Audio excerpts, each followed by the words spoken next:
உங்கள் வீடு தேடி வரும் அரசு. உங்களுடன் ஸ்டாலின்.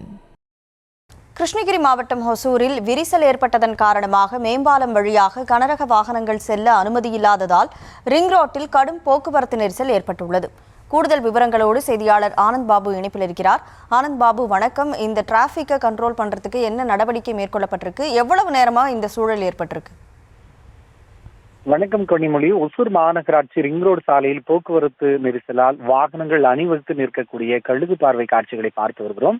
இதற்கு முக்கிய காரணமாக ஒசூர் பேருந்து நிலையம் எதிரே இருக்கக்கூடிய மேம்பாலத்தில் கடந்த மாதம் விரிசல் ஏற்பட்டு அதன் பின் கனரக வாகனங்கள் அந்த மேம்பாலம் வழியாக சில தடை விதிக்கப்பட்டு ஒசூர் ரிங் ரோடு மற்றும் பேருந்து நிலையம் அருகே உள்ள சர்வீஸ் சாலை வழியாக இந்த வாகனங்கள் அனுமதிக்கப்பட்டு வருகிறது. இந்த போக்குவரத்து மாற்றம் காரணமாக ஒசூர் மாநகரின் பல்வேறு இடங்களில் அவ்வப்போது போக்குவரத்து பாதிப்பு ஏற்பட்டு வருகிறது. இன்று ஞாயிற்றுக்கிழமை என்பதால் அதிக அளவிலான கனரக வாகனங்கள் பல்வேறு பகுதிகளில் இருந்து, குறிப்பாக சேலம், தருமபுரி உள்ளிட்ட பல்வேறு பகுதிகளில் இருந்து கர்நாடக மாநிலம் பெங்களூரு நோக்கி ஒசூர் வழியாக வந்த வாகனங்கள் ஒசூர் சீதாராம் நகர் பகுதி என்னும் இடத்திலிருந்து இஎஸ்ஐ மருத்துவமனை வரை இருக்கக்கூடிய இந்த ரிங் ரோடு வழியாக கனரக வாகனங்கள் அனுமதிக்கப்பட்டு வரும் நிலையில் கடும் போக்குவரத்து நெரிசல் ஏற்பட்டிருக்கிறது. இந்த போக்குவரத்து நெரிசலை போக்குவரத்து போலீசார் சீர் செய்து பணியில் வந்தாலும் கூட அதிக அளவில் கனரக வாகனங்கள் வந்திருப்பதால் போக்குவரத்து நெரிசல் ஏற்பட்டிருக்கிறது.